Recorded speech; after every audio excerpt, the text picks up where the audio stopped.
Buenos días, un día más desde Biohancar. Hoy tenemos un nuevo capítulo en el que entrevistaremos a la profesora de nutrición de la UMH, Camila. Hola Carlos, ¿qué tal? Gracias. Para empezar, realmente, ¿para qué se utilizan los aditivos alimentarios?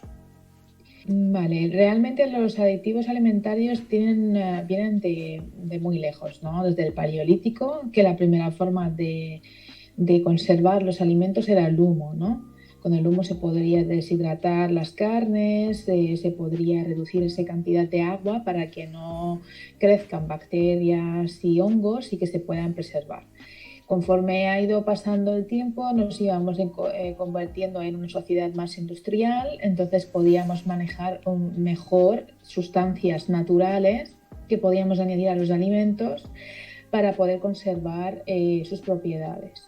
Aquí actualmente ya, digamos, entran en juego dos aspectos, tanto por conservar el alimento para que no se produzca un deterioro del mismo o perder su propiedad nutricional que digamos, que nos asegura la salud, los nutrientes que necesitamos. También hay digamos, preservar el alimento en un aspecto idóneo, ¿no? Y una presentación agradable frente al proceso que pasa, ¿no? Por la industrialización. Es decir, nosotros ahora tomamos alimentos que pasan siempre por una fábrica. Ese proceso que pasan de temperaturas, de corte, de manejo, también puede influir sobre el alimento, puede producir cambios. Y entonces también los aditivos entran en juego para que el proceso de fabricar los alimentos, entre comillas, ¿no? De procesarlos, pues que mantenga el aspecto, digamos, original del alimento. ¿Crees que son seguros los aditivos? Los aditivos, la gran parte de ellos, los que se utilizan en la industria alimentaria, son conservantes. El mayor conservante que tenemos en nuestro entorno, en España y en Europa, digamos, en Europa en general y Europa del Sur, es el ácido cítrico, vitamina C. Entonces, realmente las sustancias que se utilizan en gran medida, ¿vale? En la industria alimentaria son colorantes naturales, porque antes se utilizaban los sintéticos, ahora se aboga mucho por los naturales como la curcumina, como otros, por ejemplo, que para poder, digamos, mantener ese color, como por ejemplo los carotenoides que veis en clase, por ejemplo, que vienen de la zanahoria, ¿no? O de la calabaza, por ejemplo, ¿no?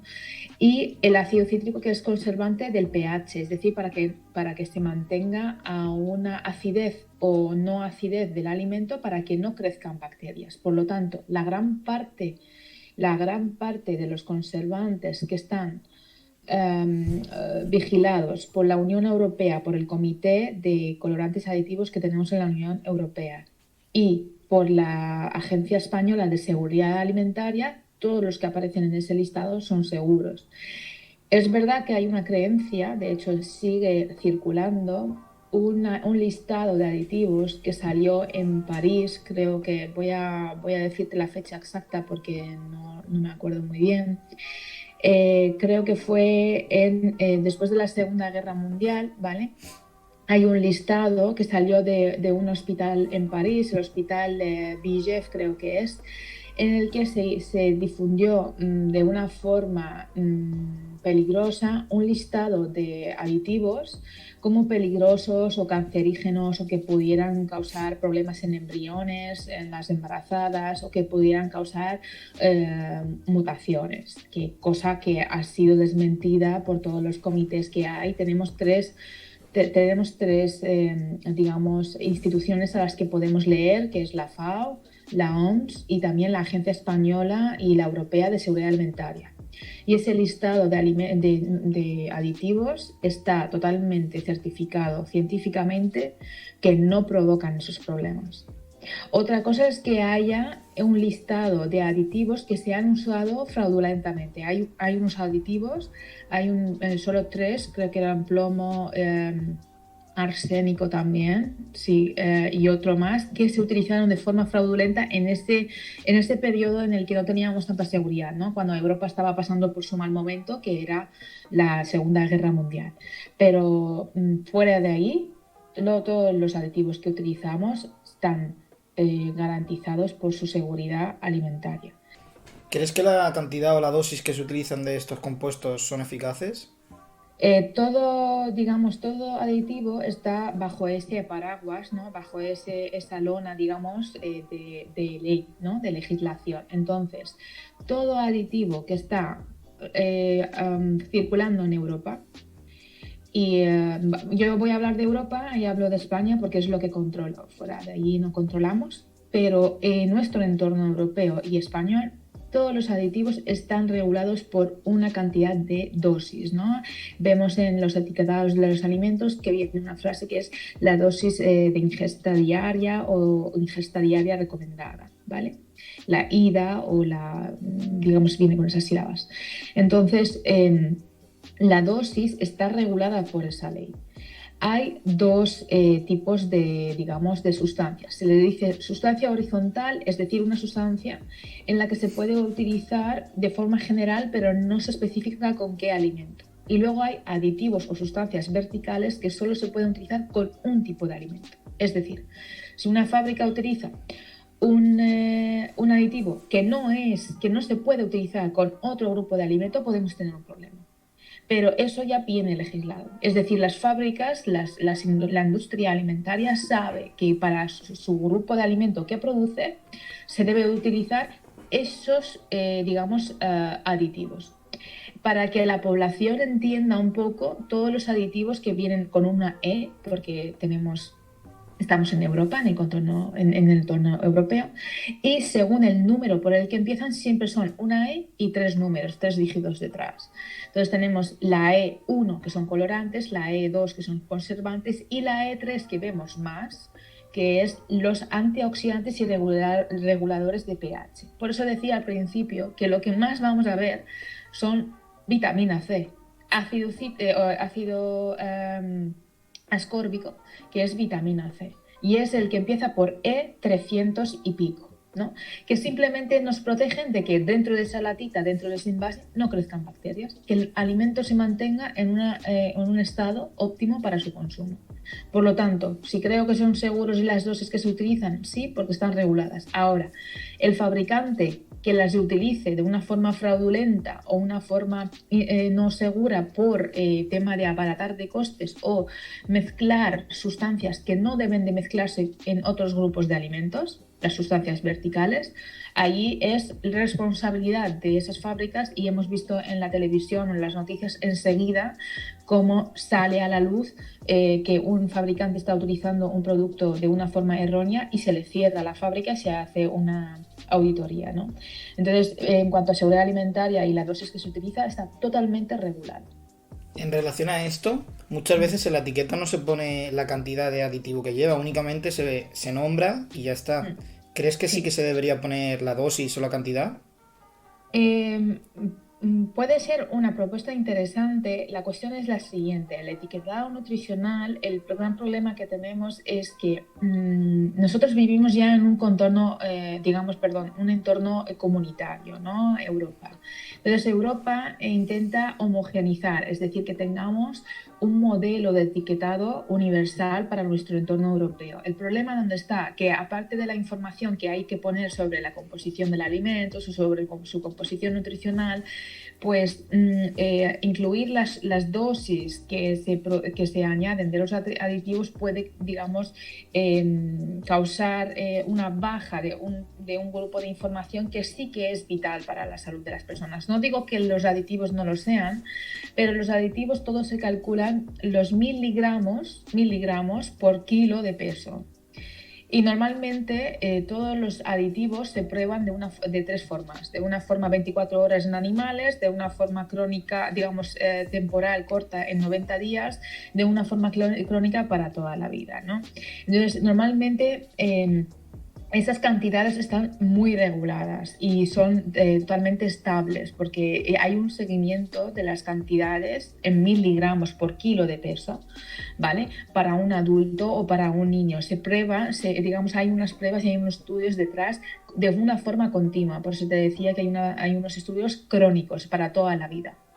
Entonces, incluir esas cantidades no sería nada mal, Podrían, por ejemplo, podrían las autoridades sanitarias hacer que esta hojita de composición nutricional y ingredientes tenga una solapa que se pueda abrir y se pueda ver la cantidad. Bien, también está bien, pero hay que informar bien a la población, porque poner miligramos de ácido ascórbico y que la persona no sepa qué significa eso para lo que es su peso, para lo que es la ingesta diaria, pues a veces hay una cosa que hay que tener muy en cuenta. La sobreinformación es también desinformación. Quizás una formación continuada desde niños en los colegios, en las televisiones, sobre qué son los aditivos, cómo preservamos los alimentos, de dónde viene, como hemos estado contando hasta el momento, yo creo que es suficiente. Y quien quiera indagar un poco más, teclea en Google Agencia Española de Seguridad Alimentaria y ahí tiene toda la información. ¿Es posible que el consumo de ciertos aditivos provoque problemas relacionados con la salud?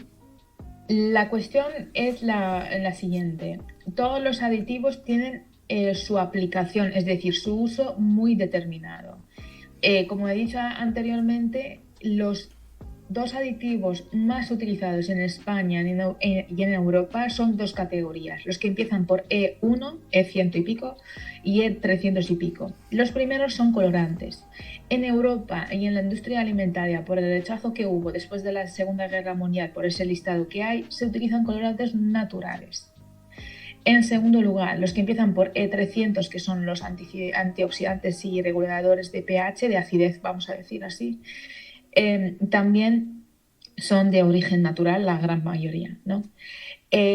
Las cantidades, los estudios que se hacen para cada grupo de aditivos son continuos en el tiempo.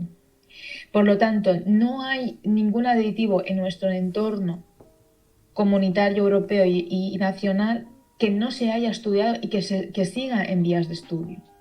Entonces, cualquier muestra o cualquier sospecha que pueda haber un riesgo para la salud, porque la población general son niños, adultos y personas mayores, y sabemos qué enfermedades hay.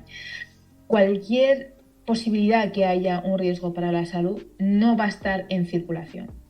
Es decir, si quieres podemos repasar el listado de conservantes, ¿no? Que te decía, colorantes los que empiezan por 100, conservantes 200. Los conservantes normalmente son sustancias tipo ácido ascórbico o algún gas, ¿no? Que se utiliza para, digamos, evitar que las bacterias crezcan ahí. 300 son antioxidantes y reguladores de pH. 400 son estabilizantes, espesantes, gelificantes, emulsionantes, que son gelatinas. Son gelatinas, son espumas que vienen de los propios alimentos, de las plantas que los sacamos, ¿no? Correctores de la acidez, que normalmente son, pues, por ejemplo, como hacemos cualquier persona que en su casa toma un poquito, por ejemplo, sal de frutas para bajar la acidez, pues esos componentes ahí están también. Potenciadores de sabor, ¿qué van a ser? La sal, el azúcar, son los dos potenciadores de sabor más importantes que hay, no hay que usar nada más. Por ejemplo, también enzimas, las enzimas, esas chocolatinas que por dentro ese chocolate se derrite, esas enzimas es verdad que las hemos sacado de unas bacterias, pero las enzimas por sí solas no hacen nada, es decir, si está la bacteria sí, pero si no está la bacteria no.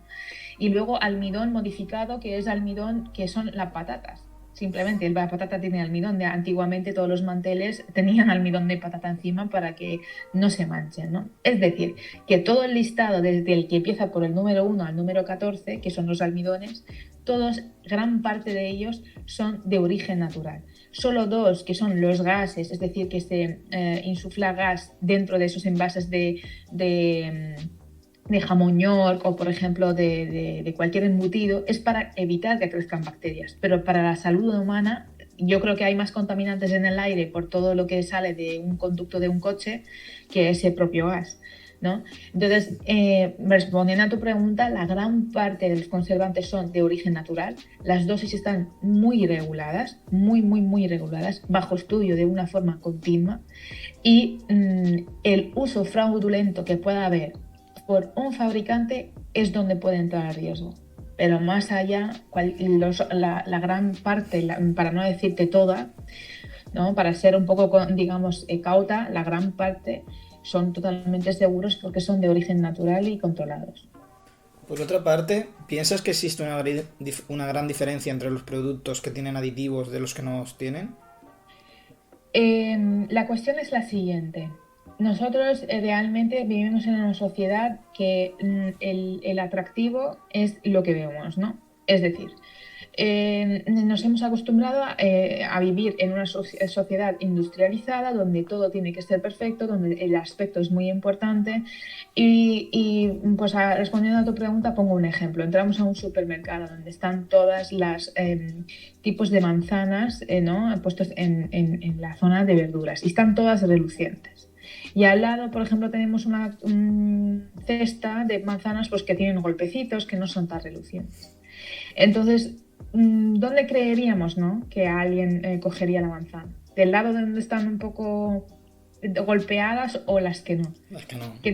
Las que no. Sí. Entonces, claro, ¿qué pasa? Que las que no están digamos, recubiertas de ceras. Las ceras son perjudiciales para la salud, no en pequeñas cantidades. Luego esa manzana la vamos a lavar, pero en cantidades excesivas pueden provocar problemas a nivel intestinal.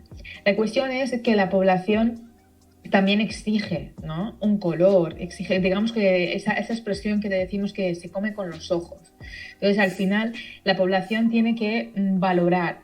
Me compro un tomate frito que se ve en un tarroncito de cristal que ya está un poco amarillento, tiene unas tonalidades amarillentas rojas, o lo quiero rojo intenso, que para mí eso sí que es tomate.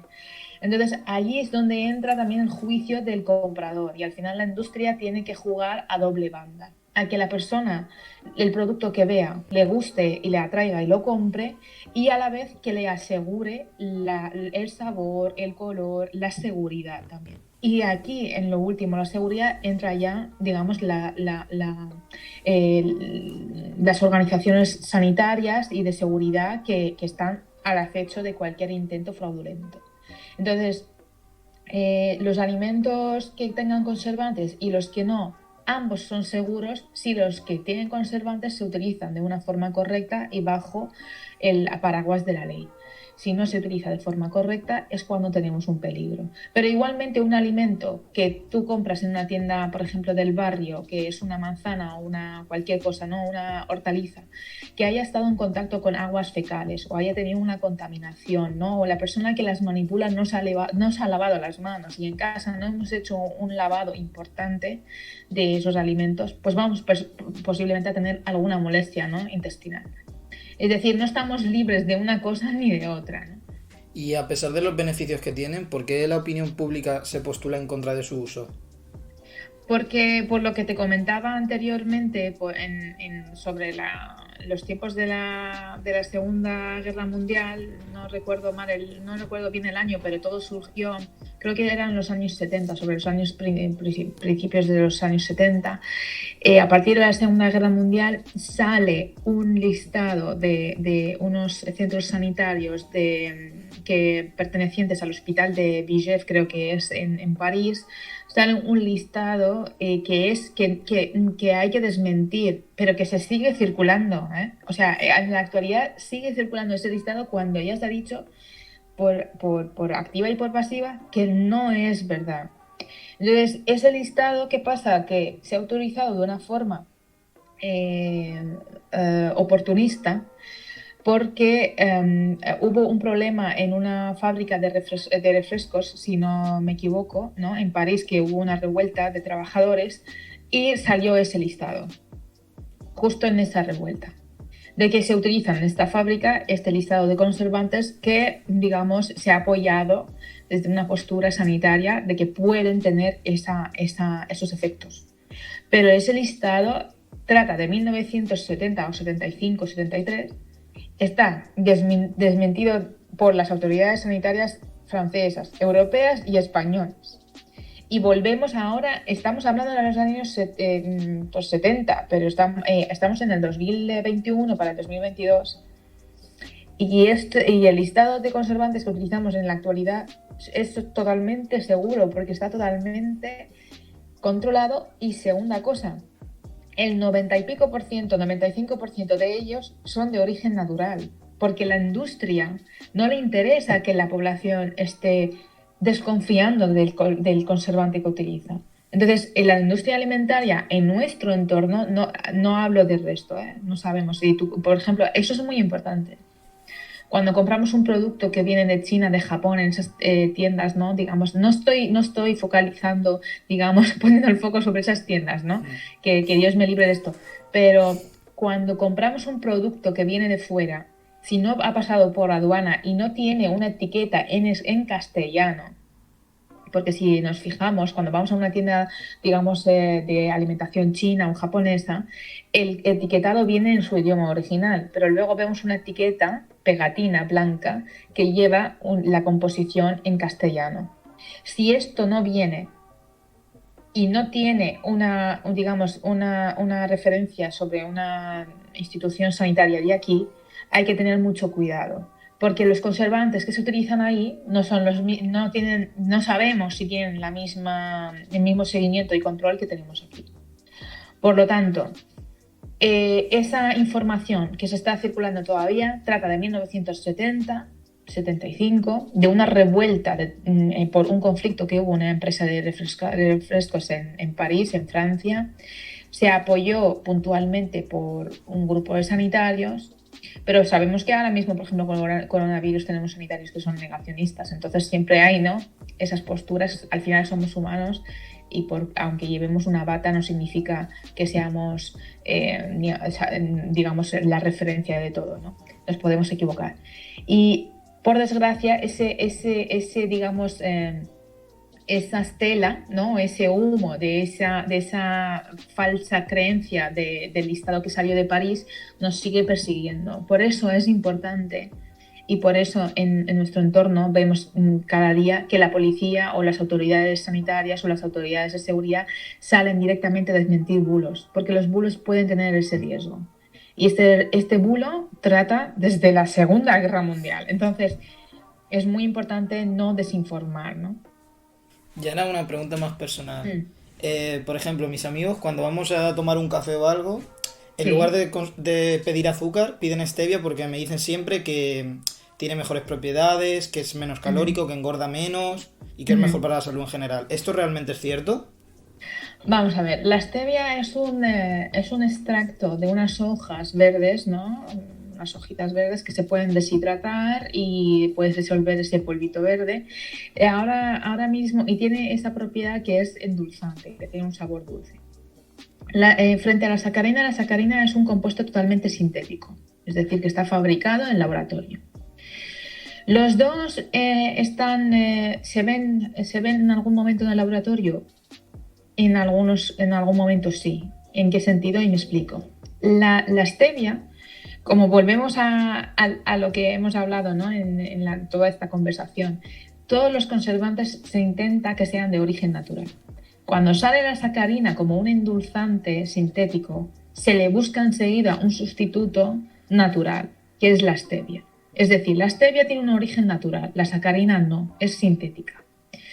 Ahora, si yo compro las hojas de stevia deshidratadas y las digamos, pulverizo o las machaco y la utilizo de esa forma, voy a tener, digamos, un endulzante totalmente natural. Es decir, no ha pasado un proceso, digamos, industrial o químico.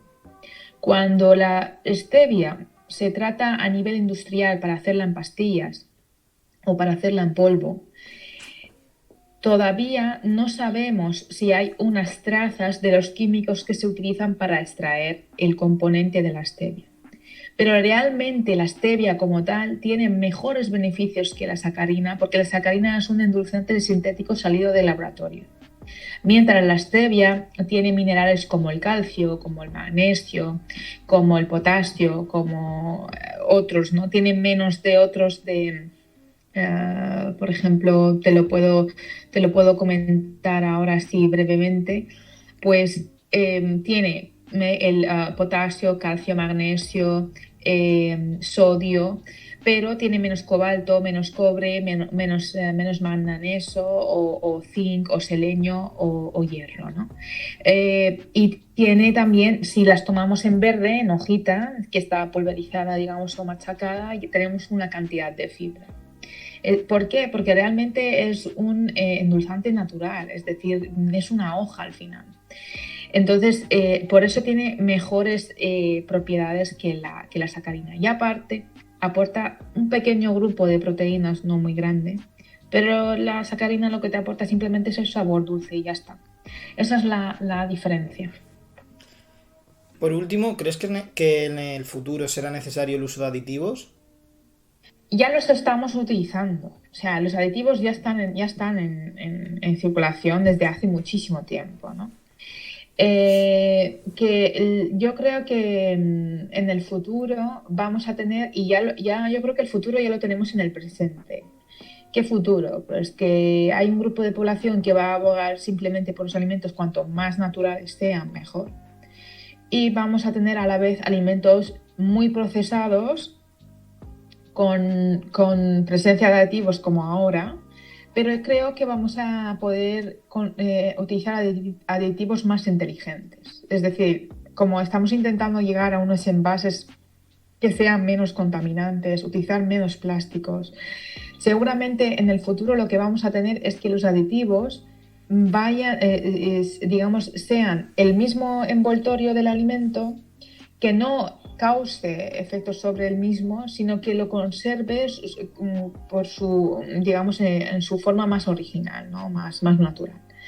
Y tendremos el otro grupo de población que no queremos nada de aditivos, que comeremos el alimento tal como sale del suelo o del árbol y esté más feíto, ¿no? Digamos, que tenga unas heridas o no, nos da igual, ¿no?